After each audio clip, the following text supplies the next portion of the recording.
सुप्रभात बच्चों।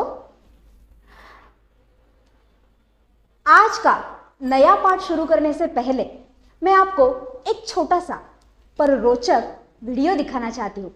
आप वीडियो देखिए, ध्यानपूर्वक देखिएगा, क्योंकि उसके ऊपर मैं आपको प्रश्न पूछने वाली हूँ।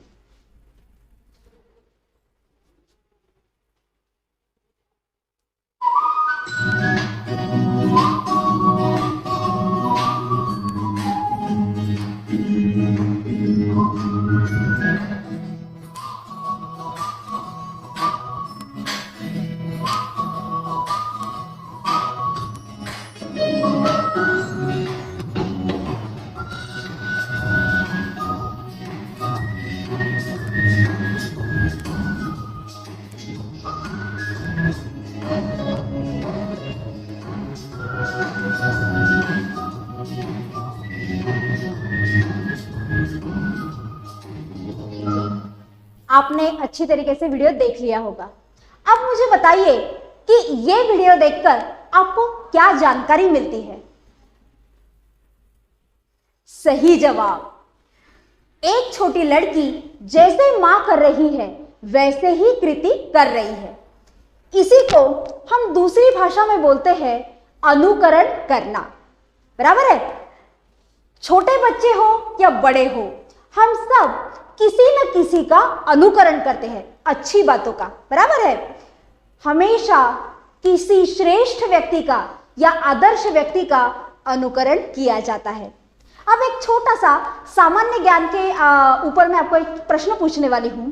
मुझे बताइए कि अमेरिका की अंतरराष्ट्रीय धार्मिक सभा में किसने ये वाक्य कहे थे?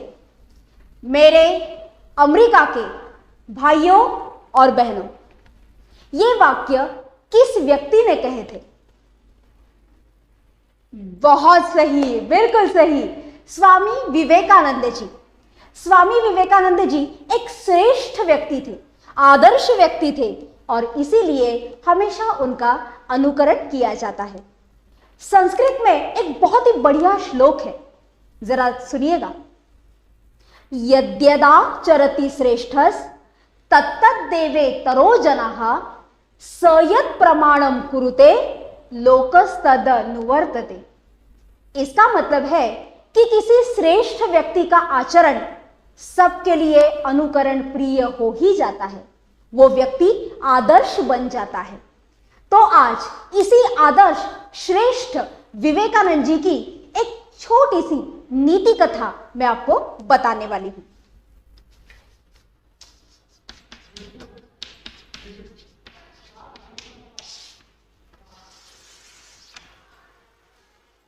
जब कोई आदर्शों से भरा जीवन जीता है तो सबके लिए प्रेरणा का पुंज बन जाता है। स्वामी विवेकानंद जी ने ऐसे ही आदर्श जीवन जिया है। उनकी बातें खास तौर पर बच्चों के लिए और युवाओं के लिए प्रेरणादायी है। उनकी बातों से या उन्होंने कहे गए मार्ग पर चलकर न केवल सफलता प्राप्त की जा सकती है, बल्कि हमें देश सेवा करने की प्रेरणा भी मिलती है। अब कैसे हमें उनका कैसे अनुकरण करना है, अभी हम एक छोटी सी कथा के द्वारा सीखेंगे। स्वामी विवेकानंद जी, इनका जन्म 1863 में कलकत्ता में हुआ था। जैसे हमारे बचपन के अनेक नाम होते हैं, बचपन में हमें कहीं सोनू, मोनू, पिंकी, चिंकी इस नाम से बुलाया जाता है, और पाठशाला में हमारा अलग नाम होता है। बराबर, आपके भी वैसे ही होंगे। तो मुझे ये बताइए कि स्वामी विवेकानंद जी को बचपन में किस नाम से बुलाया जाता था? बढ़िया, उन्हें नरेंद्र इस नाम से बुलाया जाता था। उनके पिताजी विश्वनाथ दत्त पेशे से वकील थे। अब आपको वकील तो पता है, अब आप आज की दुनिया में देखते हो कि वकील क्या काम करते हैं, कैसे, कहाँ जाते हैं। तो उनके पिताजी पेशे से वकील थे, और उनकी माताजी, उनका नाम था भुवनेश्वरी देवी। नेक्स्ट, उनकी माताजी का नाम था भुवनेश्वरी देवी। अब मुझे आप बताइए कि छोटे बच्चों की सबसे पहली गुरु कौन होती है? जी बहुत बढ़िया, उनकी सबसे पहली गुरु उनकी मां होती है, क्योंकि बच्चा सबसे पहले अपनी मां को देखता है। सबसे ज्यादा संस्कार मां ही बच्चे पर करती है। इसलिए स्वामी विवेकानंद जी की भी सबसे पहली गुरु उनकी मां थी, भुवनेश्वरी देवी। ये इनका फोटो है, इनकी तस्वीर है। आप ही के जैसे स्वामी विवेकानंद जी भी बहुत नटखट थे। आप भी बहुत शरारतें करते हो ना, तो वैसे वो भी बड़े ही बचपन में नटखट थे। और उनकी सबसे ज्यादा बचपन में रुचि थी, रुचि यानी क्या, पसंद। उनकी सबसे ज्यादा रुचि थी आध्यात्म और समाज सेवा। शब्द देखिए, रुचि यानी पसंद। जैसे किसी को खेलना पसंद होता है, किसी को लिखना, किसी को नाचना, किसी को गाना, किसी को पढ़ाई करना, वैसे नरेंद्र को आध्यात्म और समाज सेवा, ये दोनों बातें बहुत ही पसंद थी। उनकी मां उन्हें बचपन में बहुत सारी कहानियां सुनाया करती थी। आप भी तो बचपन में कहानियां सुनते होंगे ना, दादा दादी, नाना नानी, उनके मुंह से, क्योंकि आज के जैसे जमाना उस वक्त तो नहीं था। आज इतने कंप्यूटर है, लैपटॉप है, मोबाइल है, टीवी है। उस जमाने में तो वैसा नहीं था।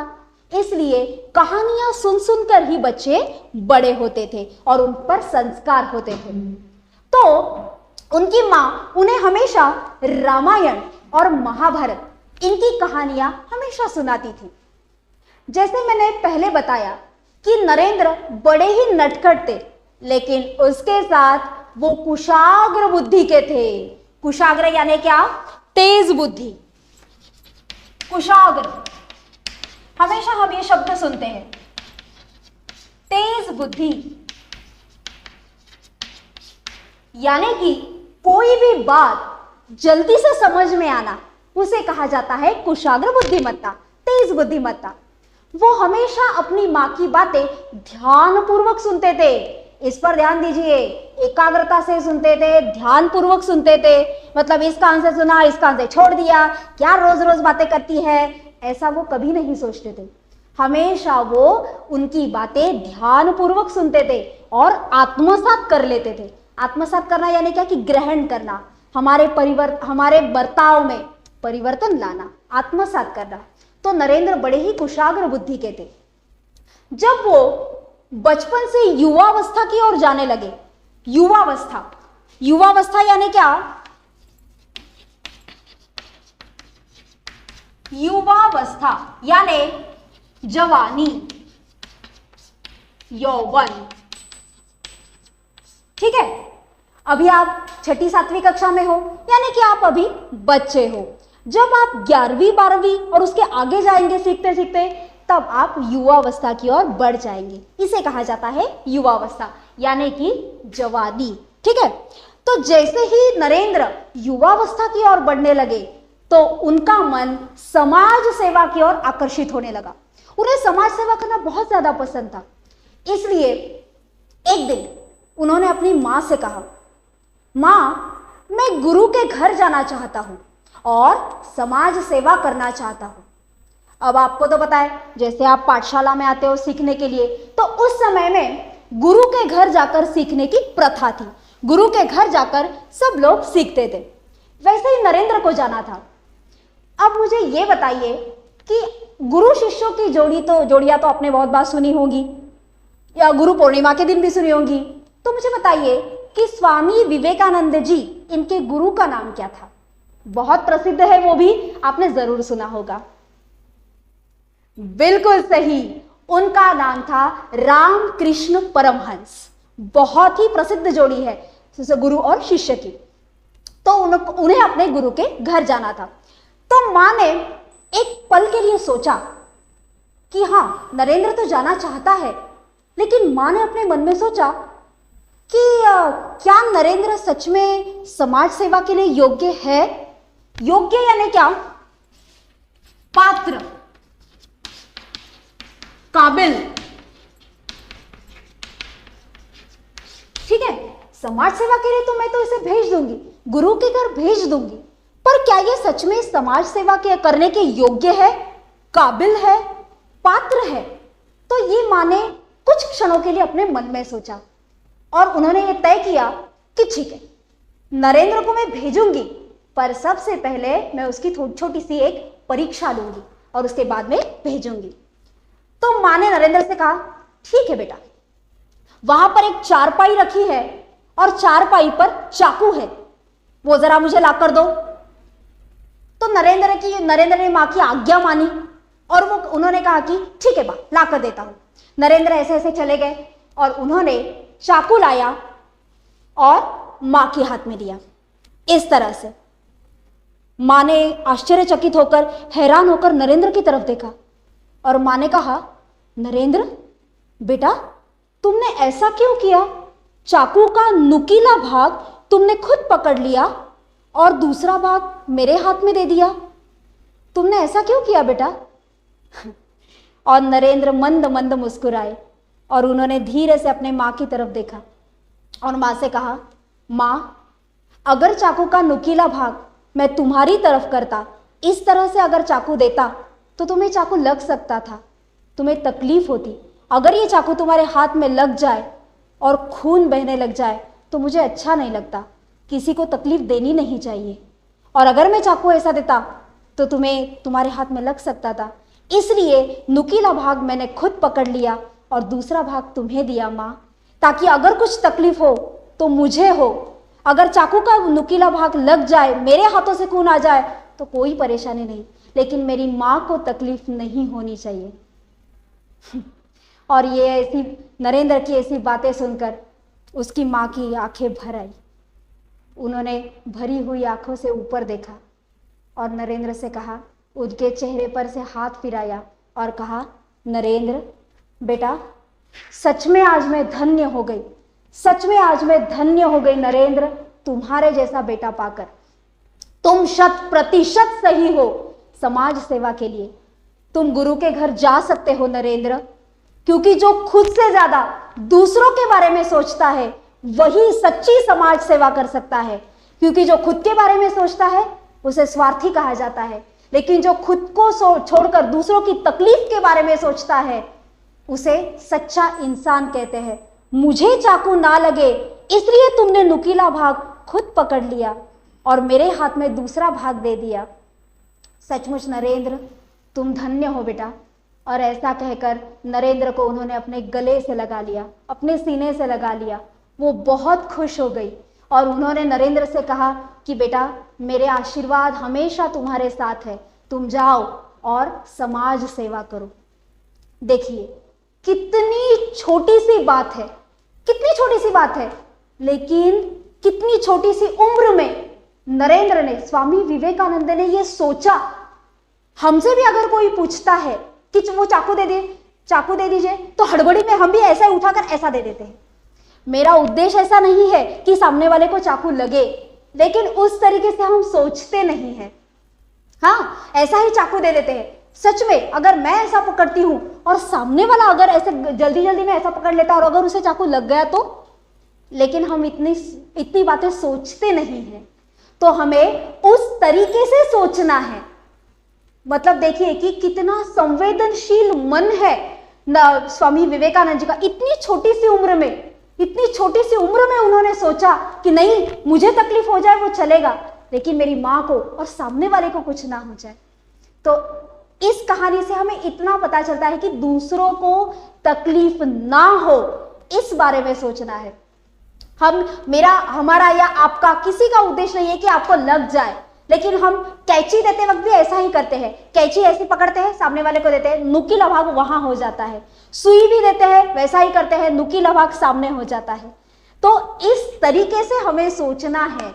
इतनी भावनाएं हमारे मन में जागनी चाहिए कि दूसरों को तकलीफ ना हो। इतनी छोटी सी उम्र में अगर नरेंद्र ये सोच सकते हैं तो हम भी सोच सकते हैं। हमारी सबकी बुद्धि एक समान होती है, लेकिन हम उसका उपयोग कहां करते हैं, किस प्रकार करते हैं, इस पर यह निर्भर करता है। और इसीलिए आपको ये सारी कहानियां ये बताई जाती है कि हमारे बर्ताव में भी परिवर्तन आ जाए और हम भी उस तरीके से सोचने की कोशिश करें। ठीक है, अब मुझे बताइए, अब आपको अगर आपके बर्ताव में परिवर्तन करना है तो शुरुआत आपके खुद से, आपके घर से, परिवार से करनी चाहिए। बराबर, आपके आसपास आपकी माँ है, पापा है, भाई है, दोस्त है, अड़ोस पड़ोसी है, पाठशाला जाते हो वहां कितने सारे लोग हैं, तो उनकी तकलीफ समझने की कोशिश करो। कम से कम हमारी वजह से दूसरों को तकलीफ ना हो, इतनी जरूर कोशिश करनी चाहिए। बराबर, जैसे कि आपकी माँ हर रोज सुबह उठकर आपके लिए टिफिन बनाती है, खाना बनाती है, और आप पाठशाला आते हो और झट से वो टिफिन खोलते हो और बोलते हो कि छी कैसी सब्जी बनाई है, मुझे पसंद नहीं है, और आप वैसे ही टिफिन वापस ले जाते हो। जरा सोचिए कितना माँ को बुरा लगता होगा। इतनी सुबह उठकर अगर वो आपके लिए बनाती है तो कितना बुरा लगता होगा माँ को कि आज मेरे बेटे ने खाया नहीं। मतलब देखिए, नरेंद्र भी कितना छोटा सा था लेकिन अपनी माँ के बारे में इतना सोचा। वैसे ही आपको भी आपकी माँ, पापा सबके बारे में संवेदनशील होना चाहिए। बराबर, एक और उदाहरण मैं आपको देती हूँ कि अगर आप यहाँ पर खड़े होंगे और अगर 10 बच्चे यहाँ पर खड़े हैं और अगर कोई आपका एक मित्र वहां से भाग कर आया, हमेशा भागने की आदत होती है छोटे बच्चों को, ऐसे करके वो फिसल जाते हैं। अगर फिसलने के बाद 10 के 10 वहां पर खड़े हुए लोग हंसने लगते हैं और वो उसे उठाने की कोशिश भी नहीं करते, तो आप मुझे बताइए क्या ये हमारी संवेदना है कि दूसरों को तकलीफ में देखकर हमें खुशी मिलती है? उल्टा उस बच्चे को उठाना चाहिए, पानी पूछना चाहिए। बराबर है ना? ये भले ही आप मजाक में हंसते होंगे लेकिन आप करते तो वही है ना। यही पर तो हमें सोचना है कि कहाँ है हमारी संवेदनशीलता। अगर दूसरों को तकलीफ होती है तो हमें हंसी नहीं आनी चाहिए, हमें बुरा लगना चाहिए। ठीक है, तो ये शुरुआत हमें हमारे घर से, खुद से शुरू करनी है, तब जाकर विवेकानंद जी जैसे श्रेष्ठ विचार हमारे बनेंगे और हम हमारे व्यक्तित्व को निखार पाएंगे। ठीक है, अब मुझे ये बताइए कि आप किसे अपना गुरु मानते हैं? बिल्कुल सही, आपके माँ है, आपके पापा है, आपके शिक्षक है। बहुत सही। अब मुझे ये बताइए कि ऐसी कौन सी बात है जो आपने अनुकरण की है, अच्छी बातों का अनुकरण। बराबर, तो आप कौन है आपके गुरु? कौन सी बात आपने अनुकरण की है? सही, बढ़िया, बहुत अच्छे तरीके से बताया आपने कि आप आपके पिताजी का अनुकरण करते हैं। वो हर रोज सुबह घूमने के लिए जाते हैं, व्यायाम करते हैं और आप उनकी अच्छी बातों का अनुकरण करते हैं। बहुत सही, बढ़िया। तो इसी तरीके से हमें हमेशा अच्छी ही बातों का अनुकरण करना चाहिए। और जैसे मैंने इस कहानी में शुरुआत में आपको बताया था कि विवेकानंद जी की कहानियों से हमें क्या पता चलता है कि देश सेवा करने की हमें प्रेरणा मिलती है। बराबर, तो मुझे आप बताइए कि आप किस प्रकार से समाज सेवा करते हैं या करनी चाहिए या कर सकते हैं, ये मुझे जरा बताइए। जी बिल्कुल सही, हमें पेड़ लगाने चाहिए, हमें कचरा यहाँ वहां नहीं डालना चाहिए, ये सारी बातें, एक दूसरे की सहायता करनी चाहिए। बिल्कुल सही। अब मैं आपको ये भी बताना चाहती हूं कि समाज सेवा हम हर प्रकार से कर सकते हैं, क्योंकि हम समाज का घटक है, हम समाज में रहते हैं, तो इस समाज का हम पर ऋण है।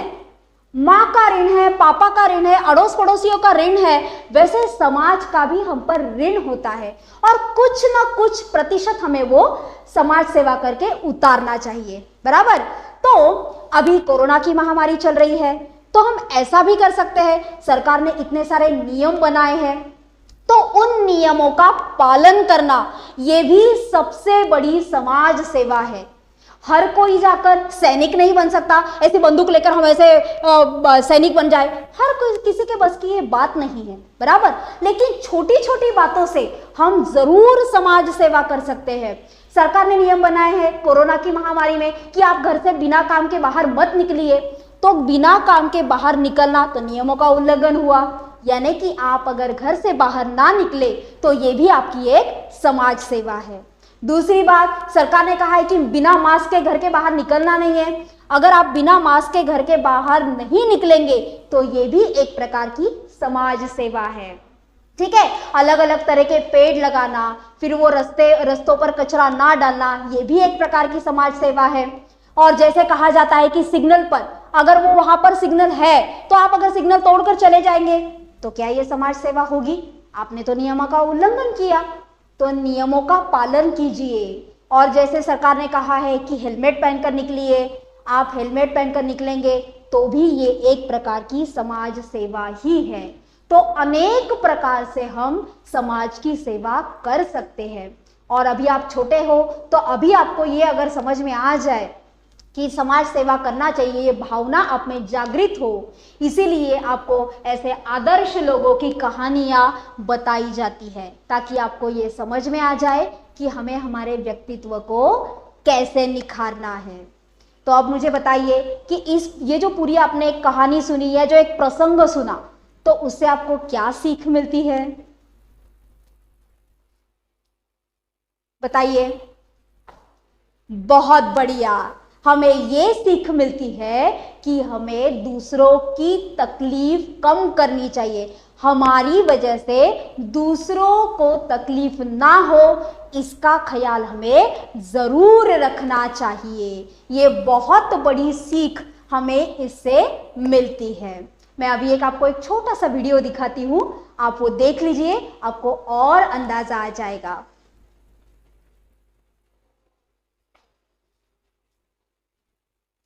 स्टार्ट।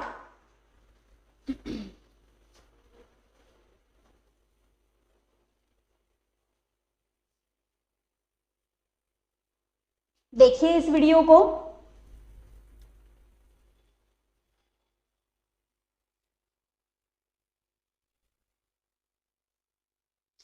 यहां इस वीडियो में एक कुम्हार दिखाया गया है। कुम्हार यानी मिट्टी के बर्तन बनाने वाला, बराबर। ध्यान से देखिए।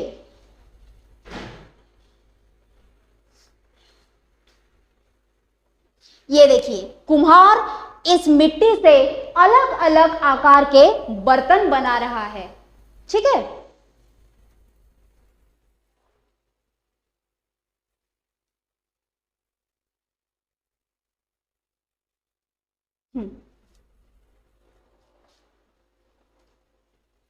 ये देखिए कितनी अच्छी आकार वाला बर्तन हो गया।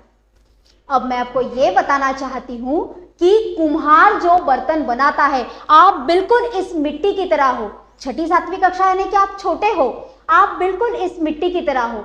जैसे खुद को आकार दोगे वैसे आपका व्यक्तित्व निखरता जाएगा। ये देखिए, पहले मिट्टी को फिर इस कुम्हार ने ऊंचा बनाया, फिर चौड़ा बनाया, फिर छोटा बनाया, जैसे चाहे वैसे वो आकार दे रहा है, बराबर। तो हम आपकी उम्र ही ऐसी है कि आप उस अपने व्यक्तित्व को जैसा चाहे वैसा आकार दे सकते हो। बिल्कुल मिट्टी जैसे है हम लोग या आप, और इसे आकार देना सिर्फ आपके हाथ में है। जैसे कि आप बिल्कुल बीच में खड़े हैं और यहां पर अच्छाई है, यहां पर बुराई है। अब आपको कौन सी जगह पर जाना है ये आपको तय करना है। आपको अच्छा बनना है या बुरा बनना है, ये आपको तय करना है। और इसीलिए आप बीच में खड़े हो, इसीलिए आपको ये सारी कहानियां बताई जाती है कि आपका व्यक्तित्व निखर जाए और आपको सारी बातें समझ में आ जाए ताकि आप भी श्रेष्ठ बन सको, ठीक है। विवेकानंद जी के कुछ अच्छे वाक्य मैं आपको बताती हूं। देखिए, उठो, जागो और तब तक नहीं रुको जब तक लक्ष्य प्राप्त न हो जाए। देखिए कितना प्रेरणादायी वाक्य है कि हमें हारना नहीं है। जब तक हमारा लक्ष्य प्राप्त नहीं हो जाता तब तक हमें रुकना नहीं है। दूसरा वाक्य है, पढ़ने के लिए जरूरी है एकाग्रता। ये तो आपकी आयु में बहुत ही महत्वपूर्ण वाक्य है। पढ़ने के लिए सबसे ज्यादा एकाग्रता होनी चाहिए। आप 5 ही मिनट बैठिए, लेकिन एकाग्रता से अगर बैठेंगे तो आप सब कुछ कर सकेंगे, ठीक है। ये है तीसरा, सभी शक्तियां आपके अंदर है, आप कुछ भी और सब कुछ कर सकते हो। जैसे मैंने पहले बताया था कि सब शक्तियां आपके अंदर ही है, सबकी बुद्धि एक समान है। बस आपको ये कहानियां प्रेरणा देने के लिए कही जाती है, ताकि आप उससे प्रेरणा ले और जो नहीं हो सकता, असंभव को भी संभव कर दिखाए। तो अपने आप को जागृत कीजिए, अपनी शक्तियों को जागृत कीजिए। ये देखिए, आप जैसा सोचोगे वैसे ही बनोगे। खुद को अगर कमजोर सोचोगे तो कमजोर बनोगे, और अगर खुद को मजबूत सोचोगे तो मजबूत बनोगे। हमारे विचारधारा कैसी है उसके ऊपर आपका व्यक्तित्व अवलंबित होता है। जैसे आप सोचते हो वैसे ही आप बन जाते हो। इसीलिए कहा जाता है कि जैसी सोच वैसे ही हम आगे बढ़ते रहते हैं। तो इसीलिए सोच भी हमेशा अच्छी रखनी चाहिए। ठीक है। हाँ, अब ये जो कथा मैंने आपको बताई है वो कथा यहां पर मैंने लिख कर रखी है। आप एक 2 मिनट में वो कथा पढ़िए ताकि मैं उसके ऊपर आपसे प्रश्न पूछ सकूं।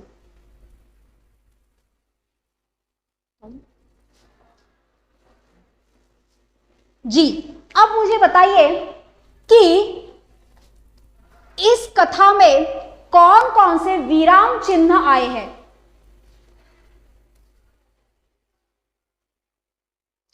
जी बिल्कुल सही, दोहरा उद्धरण चिन्ह, पूर्ण विराम, प्रश्नवाचक चिन्ह, अल्प विराम। जी बहुत सही जवाब दिया आपने, वेरी गुड। अब मुझे बताइए कि इस कहानी में भाववाचक संज्ञा कौन सी आई है।